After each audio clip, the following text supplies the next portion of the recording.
It's a classic story about a soldier, a warrior, who fought all his life for his country, basically, and killed for what he thought is right.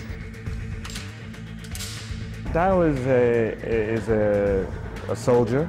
He's a military guy who basically was in the system and made the system basically his life.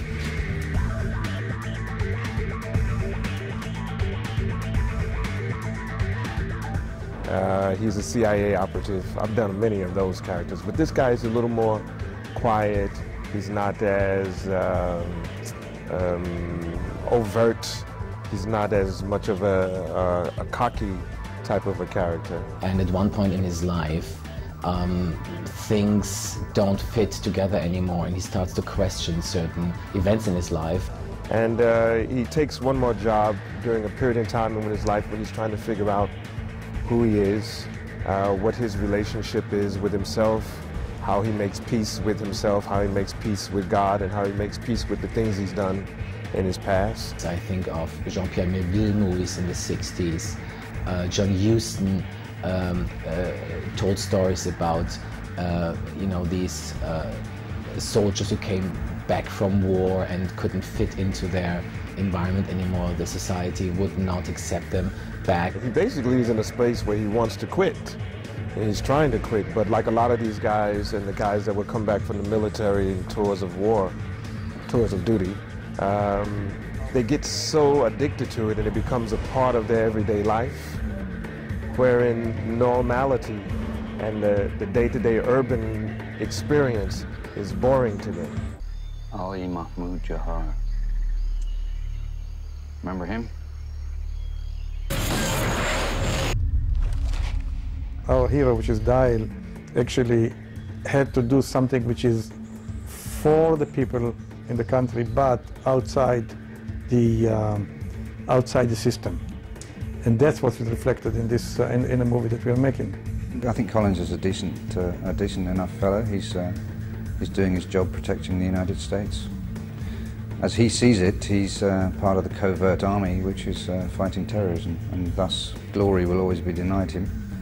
And in fact, he'll probably have a sticky end. When Ralph Brown showed up on the set, who was playing Collins, our bad guy, he came and said, "So I'm going to be mean from the start, right? I'm the bad guy, I'm the villain." And I told him, actually I took him aside and said, "You know what?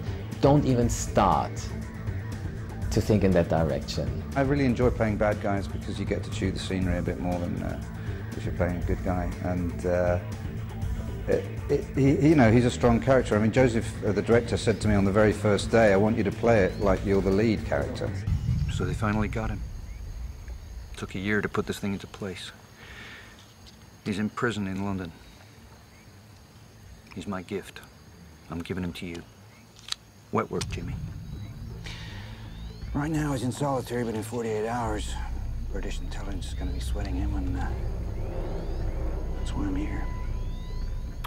I heard you moved up, keeping your distance from this sort of stuff. What got to me was a story and a lead actor, which happens to be Wesley. He brings authenticity.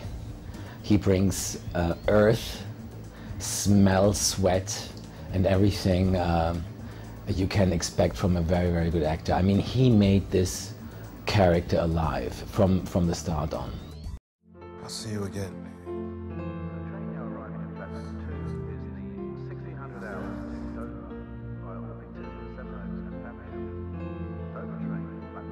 To work with somebody you admire and you think is great at what they do is always a thrill, and it always makes you sit up.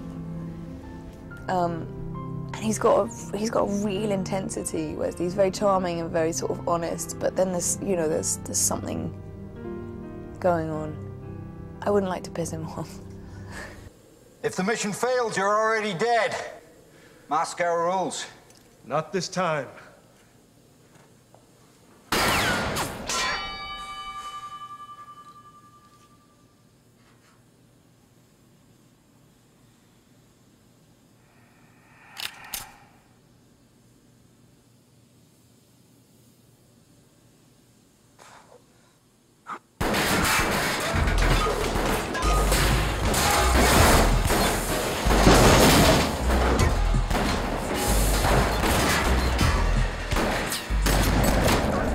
He moves very fast, faster than actually the camera can catch. He's faster than the camera. It's unbelievable. He's so good. And we had to tone him down a bit, you know, to be able to catch it on camera. He knows how to fight, you know, he knows how to act. He's a very good actor. And he doesn't bring a whole bunch of ego in, you know, and a whole bunch of issues which many actors do. He's not sort of combative with me as an actor, which is nice. I mean, plenty of actors do play that game because they're insecure, I guess. I think he's very secure inside himself, and he knows what he's doing, and that makes it much easier for us.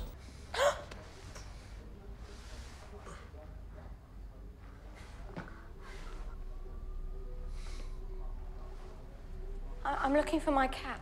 She's white with 2 brown feet. Who are you, anyway? I'm a friend. I'm Mr. Whitney. I like Mr. Whitney. I think that Eliza's character, Emily, Emily is 14 years old. She is almost a teenager. But Emily is lost. And Emily needs guidance. If Emily doesn't get any guidance, she would hit the concrete within a couple of months or years. And that was very important to me, to tell a story about 2 dysfunctional characters, not just one who encounters another person and then transforms into a better person. He knows that now he's got a girl that he's endangering as well, and therefore it gives it another level and another depth to the story, the fact that he's eventually, as we start to become as partners, as you said, that he finds that he is now responsible for me as well as him. James' character is quite complex, and for an actor, he was more challenging because he had to deal with a little girl. And she becomes one of the only characters that he, by fate, as fate would have it, or divine intervention, you can say, can trust.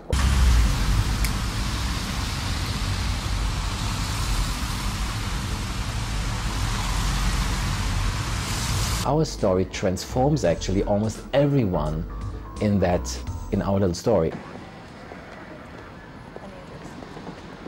Surveillance footage arrived yet?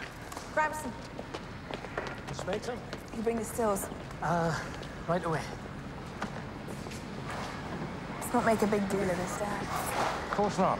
Just make sure you phone Mum about tea on Sunday, will you? The same thing happens with our Inspector Ballard, you know, played by Lena Headey. She plays a 30-year-old cop. She's losing her father. It's very important, you know, that the moment you lose the father means basically how do you manage your life? And she also will grow up in that movie and will make very, very important decision which makes her fit. She, you know, is desperate to kind of make her father proud of her. And I don't necessarily think it would have been a path she would have chosen to do this whole... I don't really know what else she would have done, but I think she sort of felt forced into it.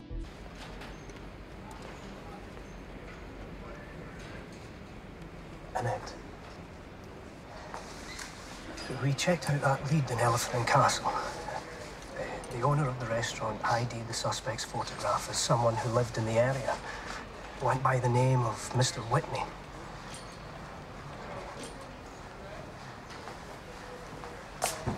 No one tells the American.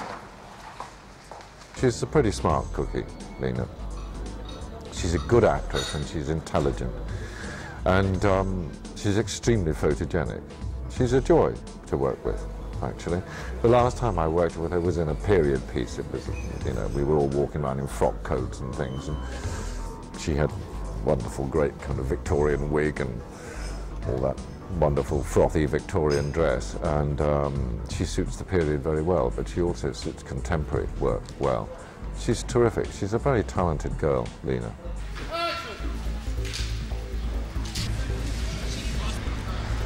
Well, Charles Dance is amazing. I mean, he came to the set, and we basically just put the camera there and said, you know what, let's just, you know, see what happens. And he just got it. You need someone to rely on, and he's the man. You know, that I let him die, actually, he's getting killed, you know, after 20 minutes. That makes the story actually that pushes the story ahead, because we feel we need another Windsor in this movie. We need someone else who is not crazed. We need someone we can rely on, and that drives our story towards the third act. And at the end, when Ballard, you know, his daughter, takes over and becomes a more responsible police person, then we know that she made her step and became what her father used to be.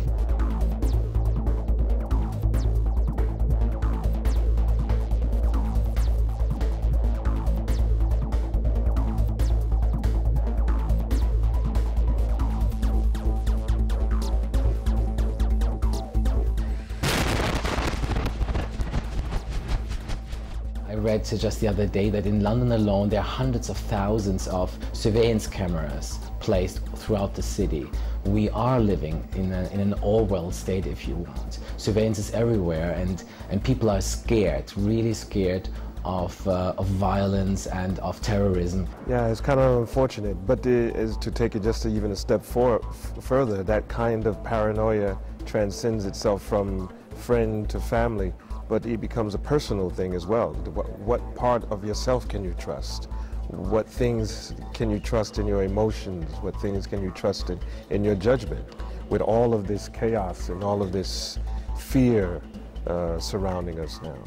And I think that using images of a nightmarish but also beautiful, poetic skyline of London, using the people as they are, and putting our story in a poor neighborhood in South London, which clashes with, you know, I don't want to say a police state kind of almighty feel. This gives the movie, I think, an authenticity and a poetic depth which is very unusual right now. You can draw, you know, parallels to everything, and I think all of these stories that are out and around are, you know, somehow relevant to what's going on. But then it's always relevant, it's always in a mess, you know what I mean? It's whenever is there in, you know, apparently democratic society a justice? There just isn't. So,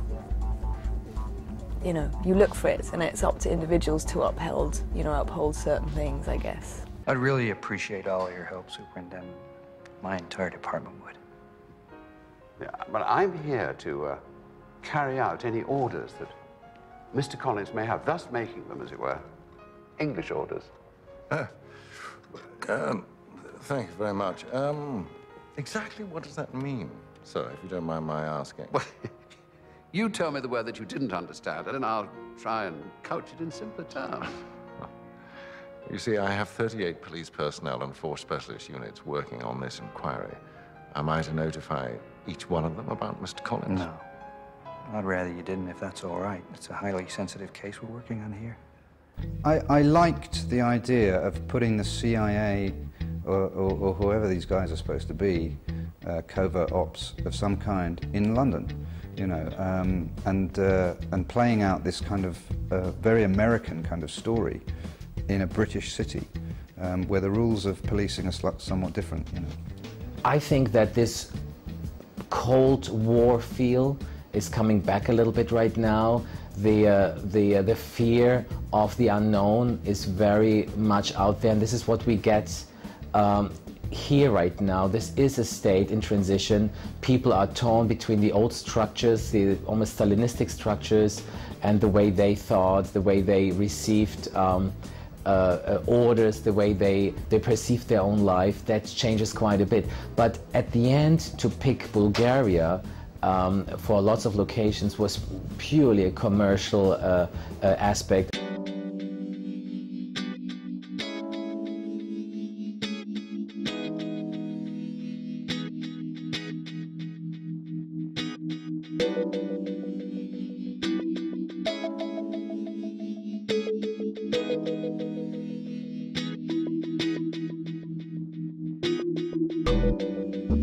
I've been to Bulgaria before. I was here 2 or 3, maybe 3 years ago. Yeah, filming here. And things have made there have been a lot of improvements. I mean, if you look at the studios, you see the budding of something that could be very wonderful and very, very rich. And I think the crews here are excellent. I'm enjoying working with Joseph and Vidigo. I think the film is going to look fantastic. So it's a nice place to come and shoot. The people are nice, the food is yummy. You know, it's got some nice visuals out there.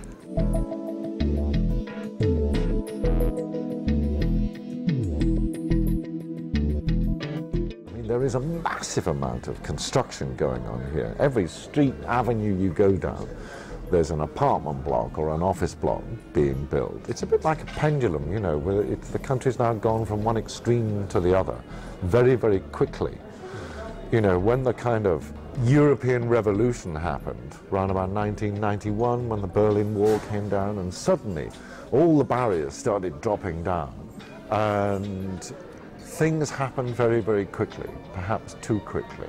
It's been cool. It's always interesting. I shot in Romania for 3 months a couple of years ago, which was pretty hardcore. So he is very gentle in a way. It's more Italian or you know, something like that. There's an ease to it, but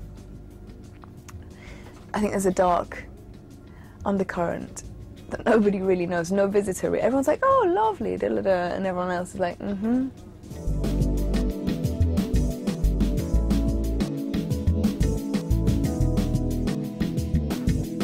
To be honest, I didn't know a lot about it before I came. I was just like, to be honest, I mean, my geography school isn't my strongest point in school, but I came here, didn't really know what to expect, so we got to the hotel, but shopping is great, I have to say.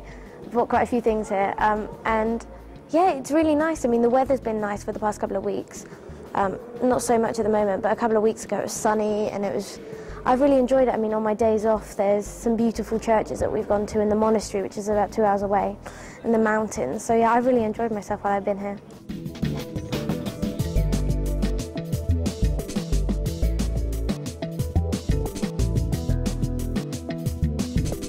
Bulgaria, I have to say, I really love it here.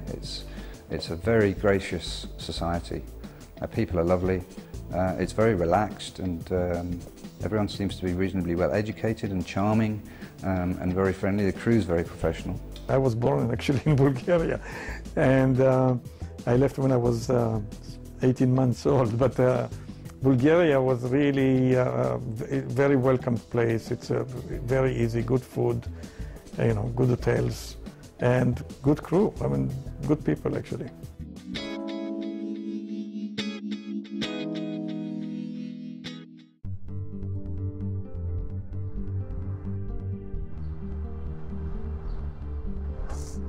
Do you know where he's going?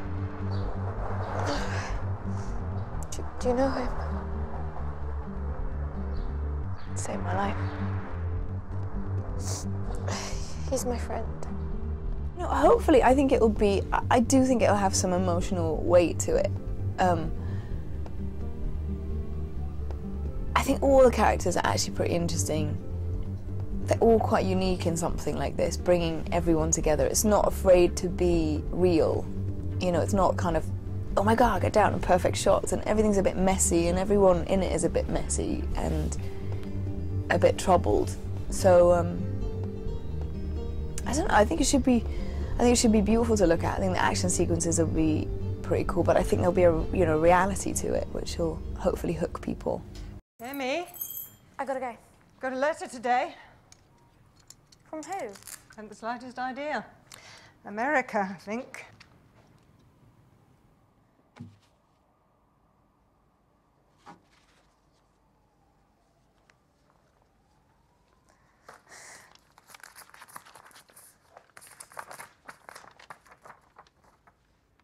Dear Emily, I was thinking of setting Beauty free. Thought you might want to help. I've sent 2 tickets, one for you and one for your grandma. Hope to see you. We'll be waiting. I like them to be entrenched and entangled in the plot and in the characters.